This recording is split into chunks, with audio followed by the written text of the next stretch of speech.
Hey guys, I'm Simulator Tech, and today I'm taking a look at the Neo80, one of the best value TKL keyboards on the market right now. Inside the case we have the included NeoStabs.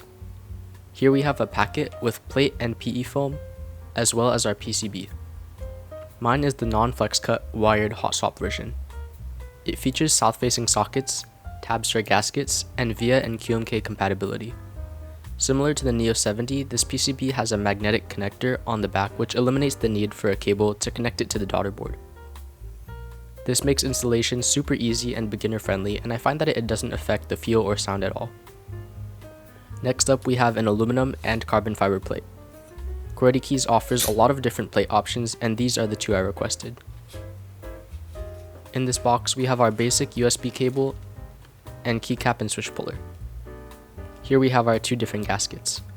One is a longer sleeve style gasket while the other is a dumbbell, both attached to the PCB. In this bag we have our gummy O-ring as well as the standoffs for the sandwich mount. This last bag has more miscellaneous items like case feet and screws. Finally we have our case and the case foam. I received a navy unit and it looks rather simple. The finish is flawless and smooth, and the main distinguishing feature of the case is the RGB accent on the right hand side of the top case. The side profile is a standard box on wedge design with a subtle curve which is simple yet elegant. On the bottom of the case is our weight. Mine came with the spray painted gold weight, and I love that there's no branding. The only branding on the entire case, in fact, is the Neo graving at the bottom, which is unobtrusive, just the way I prefer.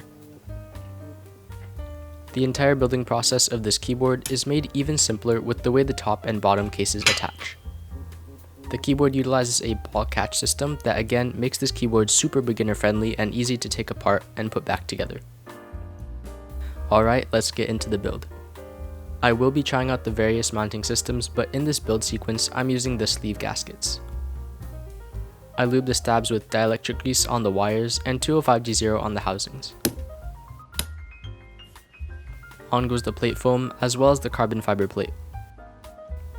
I don't want to affect the sound too much with the PE foam, so I'm not using it. For switches, I'm using Wuche Studio's heavy Tactiles, which, as the name suggests, have a very sharp and heavy tactile bump.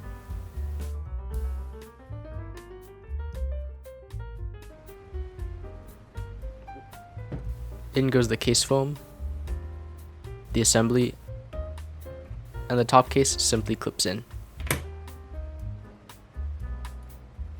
And we're done. Oh wait, hold up, keycaps.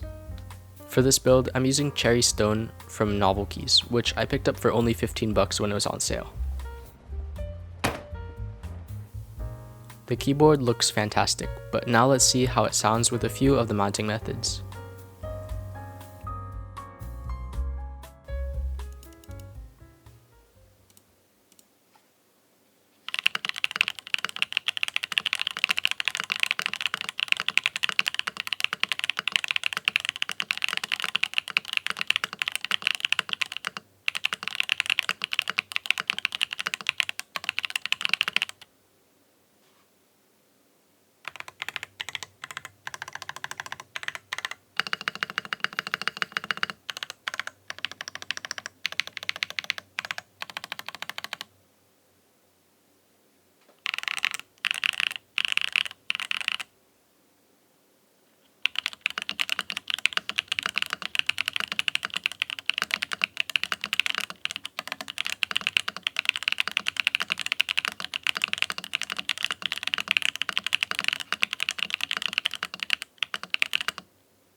Overall, this keyboard sounds amazing.